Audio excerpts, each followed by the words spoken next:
नमस्कार, कशिश न्यूज के खास बुलेटिन में आप सबों का स्वागत है और मैं हूं संतोष सिंह। और आज स्वाभाविक तौर पे बुलेटिन की शुरुआत हम यास तूफान को लेके करेंगे।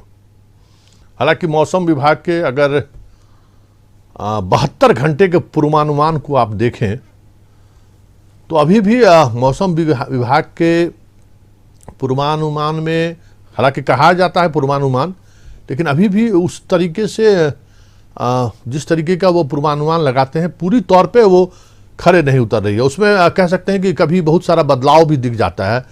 बहुत तेज बारिश नहीं होती है, बहुत तेज बारिश, आंधी तूफान नहीं हो रहा है।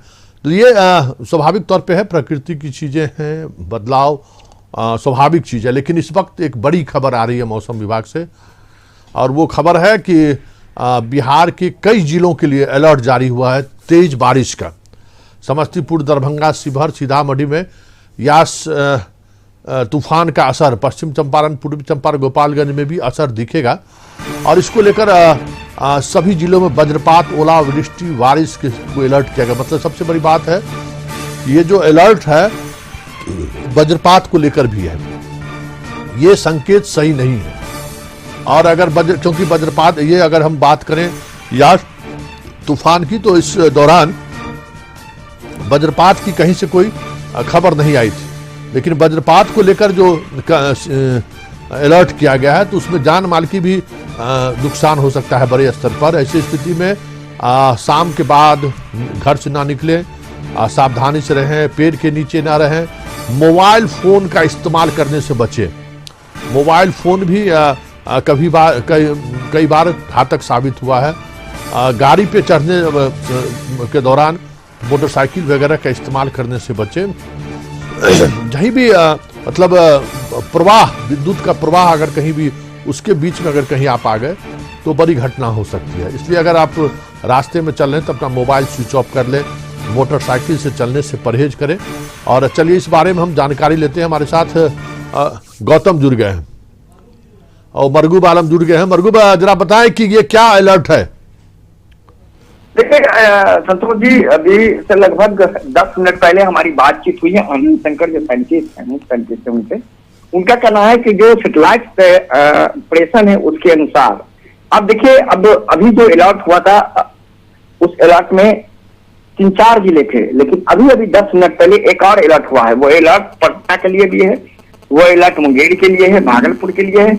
और इनका कहना है कि शाम के बाद इस बात की पूरी संभावना है कि कई जिलों में वज्रपात की संभावना है और थंडर स्टॉर्म, आपको पता होगा, तो ये लगातार सिचुएशन बदल रहा है।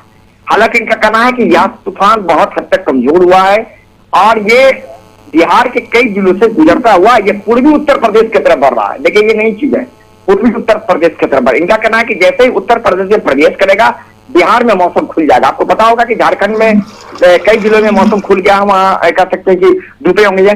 तो धीरे धीरे ये तूफान बहुत कमजोर हुआ है, लेकिन शाम के बाद जो अलर्ट है वो अलर्ट ये है 4 बजे के बाद कई जिले में वज्रपात होगा, तेज हवाएं चलेगी, पानी होगा। हम आपको अभी से थोड़ी देर पहले की बात बता रहे हैं, कई जिलों से हमारे संवाददाता की बातचीत हुई है, तो कई जिलों में ऐसी स्थिति है कि आधे जिले में रूरल इलाके में पानी हो रहा है और कह सकते हैं कि शहर के क्षेत्र में पानी नहीं हो रहा है, वहां तेज हवाएं नहीं चल रही है। मधुबनी, दरभंगा की हालत कीजिए तो रूरल इलाके में वहां पानी हो रहा है, शहरी इलाकों में पानी बंद है। तो इस तरह की हालत, तो फिलहाल ये कह पाना, अभी अलर्ट और आएंगे। आनंद शंकर से बातचीत, उनका कहना है कि अभी कई अलर्ट आएंगे, रात तक हम कई अलर्ट आपको भेजेंगे और कई जिले ऐसे होंगे जो प्रभावित होंगे। तो बिल्कुल थोड़ी सावधानी बरतने की जरूरत है। आपने बिल्कुल सही कहा कि वज्रपात के, जिस तरह के वज्रपात को लेकर के विशेष अलर्ट किया गया है, तो घर के बाहर न जाएं, घर के बाहर हैं तो मोबाइल फोन यूज ना करें, तो सावधानी बरतने की जरूरत है। लेकिन अभी संतोष जी, रात तक कई अलर्ट आएंगे, कई जिलों के अलर्ट आएंगे और रात तक कई सिचुएशन बदलेंगे। चलिए, बहुत बहुत धन्यवाद। अब हम दूसरी खबर पर, इस वक्त की एक बड़ी खबर हाजीपुर से आ रही है, वैशाली से। ये भी खबर यास तूफान की वजह से ही वो सिचुएशन बना है हाजीपुर में। हाजीपुर, सोनपुर और छपरा रेल लाइन में हाजीपुर के ठीक पास रेलवे ट्रैक का बेस मतलब जो आधार होता है वो 5 जगहों पर धंस गया है, मतलब नीचे की ओर गया है। और इसको लेकर हालांकि परिचालन प्रभावित नहीं हुआ है, लेकिन ट्रेनों की स्पीड को काफ़ी कम कर दिया गया है। और बहुत धीरे धीरे उस जहाँ पर इस तरह के ट्रैक में जो बेस धंसा है उसमें कॉशन लगा दिया गया। आप तस्वीर देख रहे हैं, एक्सक्लूसिव तस्वीर हम आपको दिखा रहे हैं कि किस तरीके से ट्रेनें जा रही हैं, लेकिन पूरी कॉशन के साथ, सतर्कता के साथ, और ये सावधानी बरतने के लिए ड्राइवर के साथ साथ तमाम रेलवे के जो इस परिचालन को कंट्रोल करने वाले अधिकारी हैं वो उसकी जानकारी दे दी गई है। साथ ही रेस्क्यू ऑपरेशन जो ट्रैक के जहाँ पे धंसा है उसके रेस्क्यू का ऑपरेशन शुरू हो चुका है। चलिए हमारे साथ पंकज जुड़ गए हैं हाजीपुर से। पंकज, क्या है पूरा मामला, कैसे किस परिस्थिति में ये जो बेस धंसने की खबर आ रही है? हालांकि तस्वीर में साफ दिख रहा है कि रेलवे के कर्मचारी उस बेस को फिर से मजबूती देने की कोशिश कर रहे हैं। बारिश की क्या स्थिति है, और अगर बारिश फिर से शुरू हुई तो क्या लगता है कि इस तरीके से जो बेस तैयार किया जा रहा है रेलवे का परिचालन सुचारू रूप से चल पाएगा? देखिए, ये रेलवे ट्रैक से थोड़ा सा हट करके मिट्टी का कटाव हो गया था बारिश के कारण, तो जिसको लेकर के रेल, उसके बाद रेल के अधिकारी के मौजूदगी में वहां पे काम चल रहा है।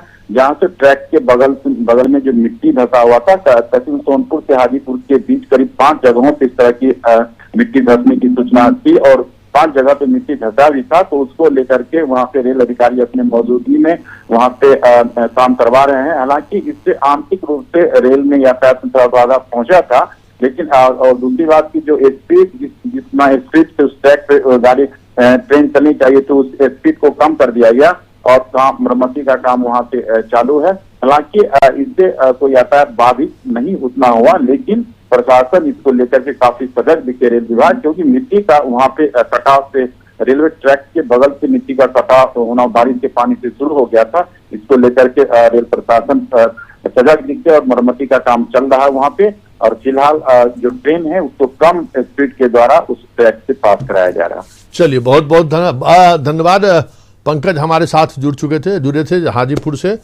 फिलहाल मरम्मती के साथ साथ सतर्कता भी बढ़ती जा रही है और उस इलाके में रेलवे कॉशन पे, मतलब स्पीड को कम कर दिया गया है। रेलवे के ड्राइवर, गार्ड और रेल परिचालन से जुड़े हुए तमाम अधिकारियों को अलर्ट कर दिया है कि यहाँ पे 5 जगहों पर इस तरह की स्थिति उत्पन्न हुई है। चलिए, अब जरा चक्रवाती तूफान जो यास है उसका पटना, राजधानी पटना में सहित बिहार में क्या असर पड़ा है, जरा तस्वीरों के सहारे आप देखिए, एक एक तस्वीर के सहारे देखिए। उसके बाद हम अपने संवाददाता, अलग अलग जिलों के संवाददाताओं से हम बात करेंगे। शुरुआत हम चाहेंगे कि मरगू बालम से शुरुआत करें। सर मरगू बालम, जिस तरीके से एनएमसीएच संवाददाता से भी हम बात करेंगे 24 से कि भाई एनएमसीएच में पानी घुस जाना, वो भी ये जयप्रभा, देखिए ये जो तस्वीर आप देख रहे हैं जयप्रभा ब्लड सेंटर वेदांता के ठीक बगल में जो अस्पताल है, उस अस्पताल की ये स्थिति है। भारी बारिश की वजह से किस तरीके से अस्पताल में पानी घुस गया है। हम एनएमसीएच का भी हाल दिखाएंगे कि एनएमसीएच में हालांकि जयप्रभा में पंपिंग सेट लगा के पानी निकालने का काम चल रहा है, और लेकिन एनएमसीएच की हाल इमरजेंसी में वार्ड में आप देख रहे हैं कि जहां मरीजों को रखा जाता है उस वार्ड में पानी घुस चुका है। एनएमसीएच का आप तस्वीर देखिए, सीधी तस्वीर हम आपको दिखा रहे हैं कि किस तरीके से एनएमसीएच के वार्ड में पानी घुस गया है। एनएमसीएच कैंपस में का हाल हम देख ही रहे हैं। हमारे साथ मरगूब आलम जुड़ गए हैं। मरगूब, जयप्रभा अस्पताल में पानी है, उससे पहले हम चाहेंगे कि डीएम की बात सुन लें, पटना डीएम क्या कह रहे हैं जरा वो सुन लेते हैं, उसके बाद हम मरगूब आलम के पास चलेंगे। बहुत भरोसा उन्होंने दिलाया था कि हम तुरंत पानी हम बाहर निकाल देंगे, कई तरह के दावे किए थे, लेकिन हालात जिस तरीके से, हालांकि प्रशासन की मुस्तैदी दिख रही है, निकालने की कोशिश जरूर हो रही है, लेकिन वो उसका भी एक लिमिट है, खास करके पटना में, कि अगर गंगा का जल स्तर में बढ़ोतरी होना शुरू हुआ तो फिर बहुत मुश्किल हो जाएगा पानी निकालना। लेकिन जरा ये जयप्रभा हॉस्पिटल का हाल देख ही रहे हैं, पटना के डीएम इसको लेकर क्या कह रहे हैं, जरा आप भी सुनिए। अधिक हुई है, लगभग 140 मिलीमीटर वर्षा हुई है 24 घंटे में टाउन क्षेत्र में, तो उसको देखते हुए कुछ जो लो लैंड एरिया है वहाँ पानी है हम लोगों का, जैसे ये जयप्रभा का एरिया हम लोग देख रहे हैं कि रोड के लेवल से लगभग 2 फीट नीचे है, तो इसलिए इसमें वाटर लॉगिंग हुई है और पानी अंदर भी गया है। हम लोग देख रहे हैं पुरानी बिल्डिंग में, जो नई बिल्डिंग हमारी है उसमें नहीं गया है, वो ऊंची है। तो इसको देखते हुए हम लोग जो भविष्य के लिए हो सकता है इसको करेंगे और अभी तत्काल इसको पानी निकाल रहे हैं। तैयारी मतलब जो भी पुरानी इस तरह की बिल्डिंग है, अब जो नई बिल्डिंग बन रही है उसमें वाटर लेवल का ख्याल रखा जा रहा है। ठीक, जयप्रभा के बगल में मेदांता ने अपनी निर्माण में तो और हाइट वो बढ़ा ली है। हमें लगता है कि 2019 के बाढ़ से वो सीख लेते हुए जरूर हमें लगता है कि निर्माण कार्य की उसकी शुरुआत की थी। हम मरगूब से बात करेंगे, साथ साथ राजेंद्र नगर के रोड नंबर 1 की वो तस्वीर भी दिखाएंगे कि इस बार क्या स्थिति है, और जैसे मौसम का मिजाज बदल रहा है आने वाले समय में स्थिति और बिगड़ सकती है। मरगूब, क्या स्थिति है पूरे पटना की? डीएम कह रहे हैं कि जो लो लैंड है 144 मिलीमीटर बारिश हुई है, लो लैंड है वहाँ थोड़ी परेशानी है, बाकी जगहों पर हम पानी निकालने की कोशिश में जुटे हुए हैं।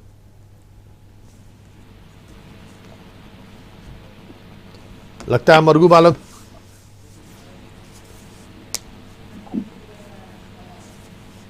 परमानंद नहीं, वहाँ चौबे होंगे।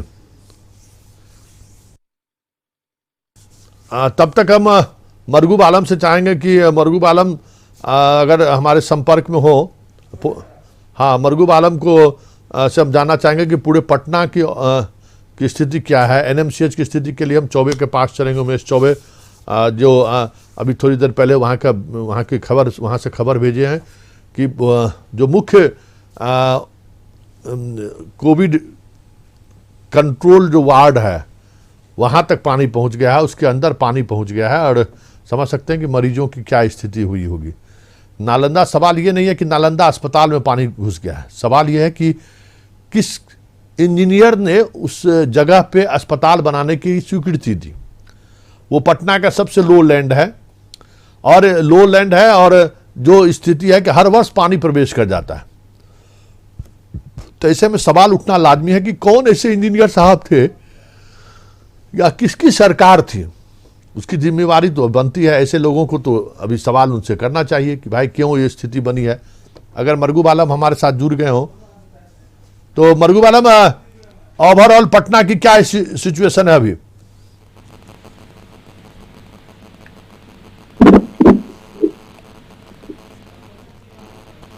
मरगूब, अभी पूरे पटना की क्या स्थिति है?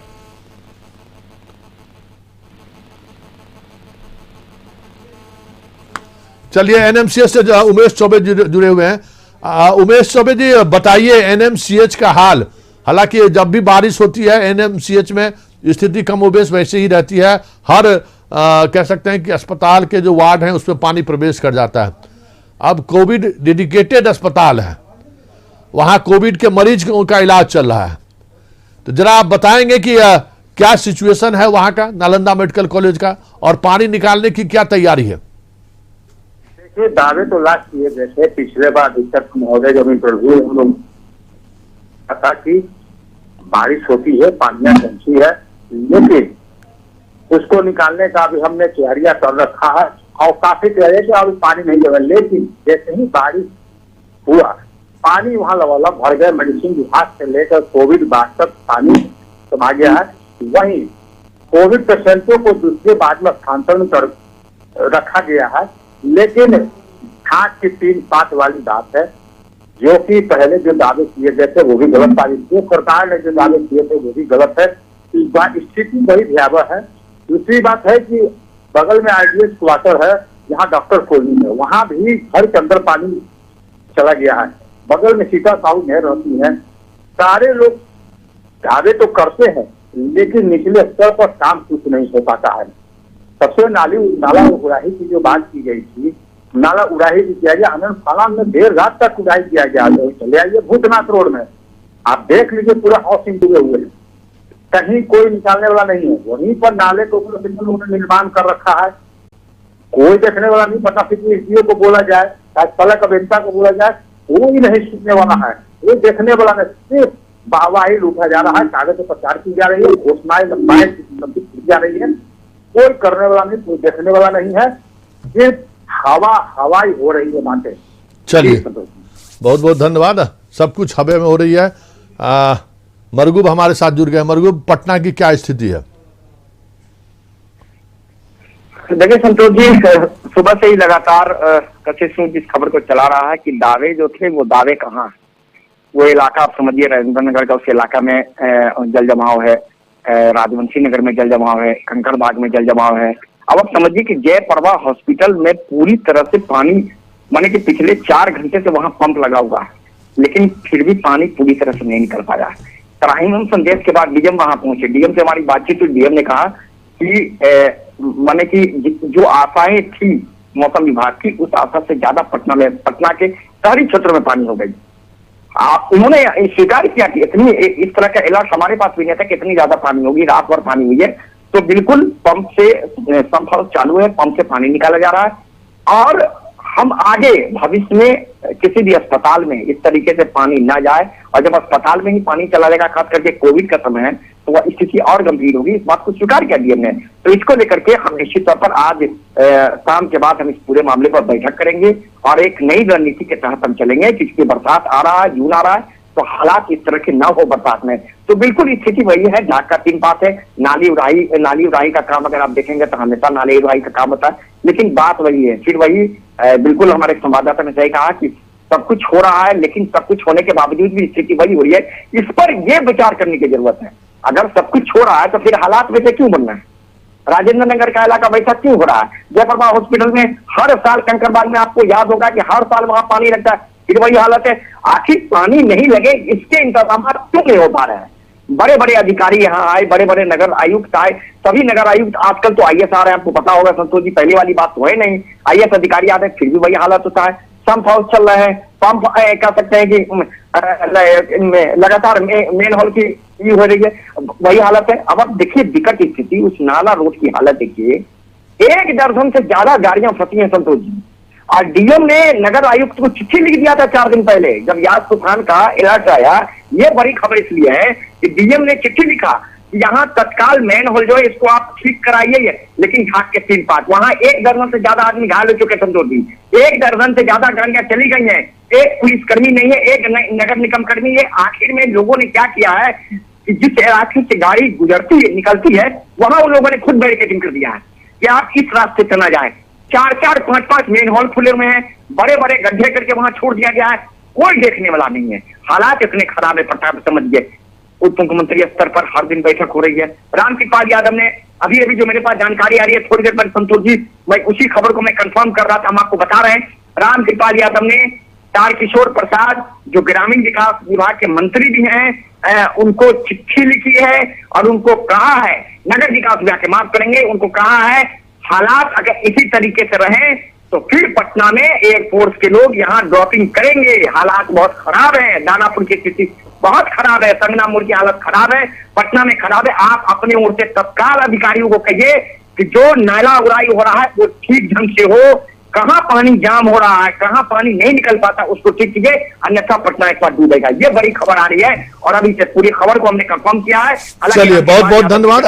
हमारे साथ मरगूब आलम जुड़े हुए थे, जो कह रहे थे कि पाटलिपुत्र के सांसद रामकृपाल यादव पटना में ही दिखते हैं। किसी के मरनी हरनी में भी आपको नजर आ जाएंगे कि रामकृपाल जी उपस्थित हैं। स्वाभाविक तौर पर अब अभी तो संकट में है पटना, जल संकट में। उनके मोहल्ले में भी पानी है, हालांकि वो अपने मोहल्ले में, जिस मोहल्ले में वो रहते हैं, वो पटना साहिब के कंस्टिट्यूंसी में आता है। पाटलिपुत्रा की हालत भी बुरी है। पत्र लिखना स्वाभाविक है, क्योंकि उनके पास अब पत्र लिखने के बजाय, सवाल करने के बजाय, उस तरह से सिस्टम पर अटैक करने का मौका भी उनके पास नहीं है। ऊपर नीचे दोनों उनकी अपनी सरकार है, नीचे बिहार में भी उनकी अपनी सरकार है, इसलिए पत्र लिखने के अलावा और कोई विकल्प भी नहीं है। रविशंकर भी आज आए हैं पटना, केंद्रीय मंत्री, वो भी अपने कंस्टिट्यूंसी का हाल देखने आए हैं। लेकिन चीज़ें चलती रहेंगी। फिलहाल एक छोटा सा ब्रेक लेते हैं। ब्रेक के बाद कुछ सिस्टम से जुड़ी और भी खबरें हम आपको दिखाएं। ब्रेक के बाद एक बार फिर से स्वागत है और हम बात कर रहे हैं सिस्टम, सरकार और व्यवस्था की। बारिश हुई है, हमने रेलवे की खबर दिखाई। रेलवे के लोग लगे हुए हैं मरम्मती के कार्य में। अब हम आपको कुछ ऐसी तस्वीरें दिखा रहे हैं, वीडियो दिखा रहे हैं ये हम राष्ट्रीय राजमार्ग 19 के पर माझी के घाट पे जो पुल का निर्माण हुआ है उसके अप्रोच रोड का हाल हम दिखा रहे हैं कि बारिश में किस तरीके से अप्रोच रोड का आधा हिस्सा धंस चुका है। अगर यही रफ्तार रहा बारिश का तो छपरा के अन्य जिलों से संपर्क टूट जाए तो कोई बड़ी बात नहीं होगी। गोपालगंज को लेकर जब खबरें चली थी तो बड़े बबेला मचा था, लेकिन ये कोई एक पुल नहीं है। निर्माण कार्य में लगे इंजीनियर की गैर जिम्मेदाराना सोच या कार्यशैली की वजह से इस तरह की घटनाएं बार बार हो रही है। किसी भी समय यातायात बाधित हो सकती है, जो स्थिति है आप देख रहे हैं। एनएच के ये स्थिति है कि भाई आप जब अप्रोच रोड बनाते हैं पुल पे तो जिस तरीके से बोल्डर से पिचिंग होनी चाहिए दोनों तरफ से, कहीं देखिएगा प्रावधान रहता है कि बोल्डर पिचिंग करे या पीसीसी ढलाई करे उस तरीके से कि पानी का जो अगर बहाव हो तो वो क्योंकि जब अप्रोच रोड बनता है तो उसकी ऊंचाई में थोड़ा लेवल में थोड़ी परेशानी होती है लेवल एक करने में। उस स्थिति में आप दोनों तरफ बोल्डर पिचिंग करें या फिर पीसीसी का जो एक थिंकेज ऊपर से जो ईंट लगा के जो सीमेंट से जो थोड़ा ढलाई करने का जो काम है, हर टेंडर में ये प्रावधान रहता है, लेकिन एक भी इंजीनियर ये काम नहीं कराते। यही लूट है, लूट। तो क्या ऐसे इंजीनियर जो इस पुल के निर्माण कार्य में लगे हुए थे उन पर कार्रवाई करेंगे नीतीश कुमार? चलिए पहले जाकिर से हम बात करते हैं। जाकिर जी जुड़ गए हैं छपरा से। जाकिर जी, जो स्थिति है, अगर बारिश जारी रही तो आज देर शाम होते होते यातायात पूरी तौर पर ठप हो सकती है, क्या जानकारी है?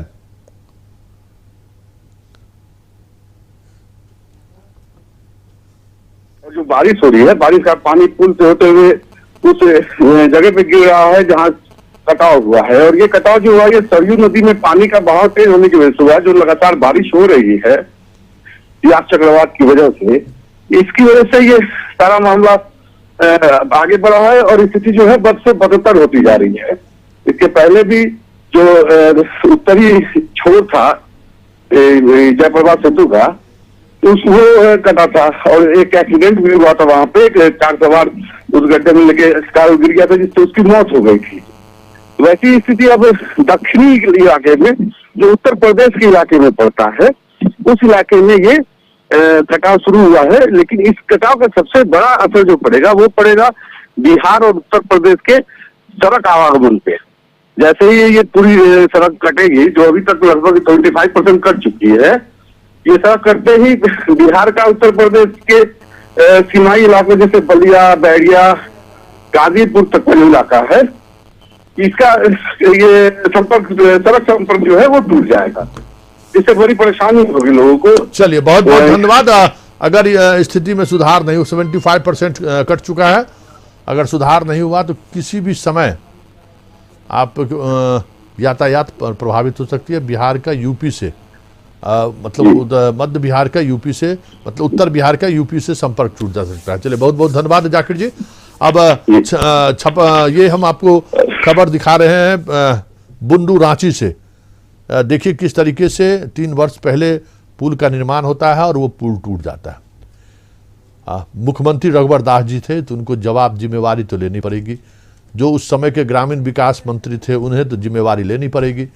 इस पुल के निर्माण में जो अधिकारी शामिल थे, इंजीनियर शामिल थे, उनको तो जिम्मेवारी लेनी है चाहिए, क्योंकि ये पैसा उस आदिवासी महिला का जो अपने बच्चों को दूध पिलाते हुए ईंट भट्टे पर काम करती दिखती हैं, उनका भी योगदान है। तो ये मत सोचे कि सरकार सिर्फ बड़े बड़े टैक्स पेयर के ही टैक्स से ये पुल बना है। हर गिलहरी की तरह हर आम लोगों का कहीं न कहीं टैक्स सरकार हमसे टैक्स लेती है किसी न किसी रूप में। उस टैक्स के पैसे से ये पुल बना है। संदीप, अभी तक कोई कार्रवाई हुई है कि नहीं?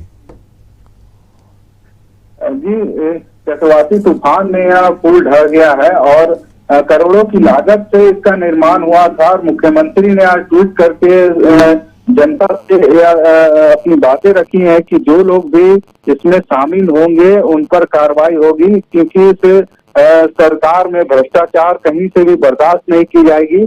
और मुख्यमंत्री ने जांच के आदेश भी दे दिए हैं और इस पूरे घटनाक्रम में कि आखिर इस पुल का निर्माण इतने जल्दी कैसे टूट गई, क्योंकि करोड़ों रुपए का खर्च हुआ था और कहीं ना कहीं पूरी जनता की पैसे इसमें गाड़ी कमाई लगी थी। तो मुख्यमंत्री ने ट्वीट करके साफ निर्देश दिया है कि इसकी कार्रवाई जांच हो और इसके जो भी संलिप्त अधिकारी होंगे उन पर कार्रवाई की जाए। जी चलिए, बहुत बहुत धन्यवाद। कार्रवाई की बात हो रही है और अब हम आपको दिखाते हैं कि हम नहीं सुधरेंगे या हम दबंग हैं, कानून तोड़ना मेरी फितरत है। एक महाशय हैं छपरा के, मैरिज एनिवर्सरी मना रहे हैं, जरा देख लीजिए। हम चाहेंगे कि जाकिर से एक बार फिर हमारी बात।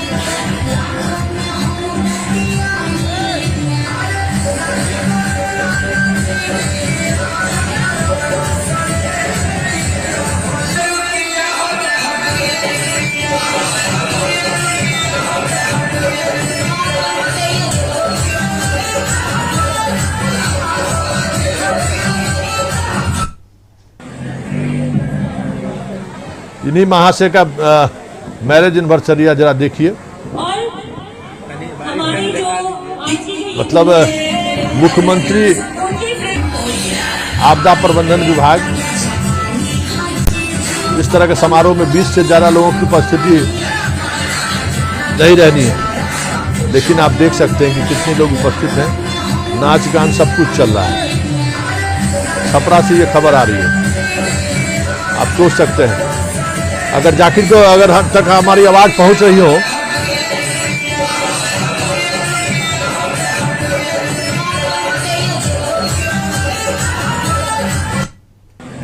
जाकिर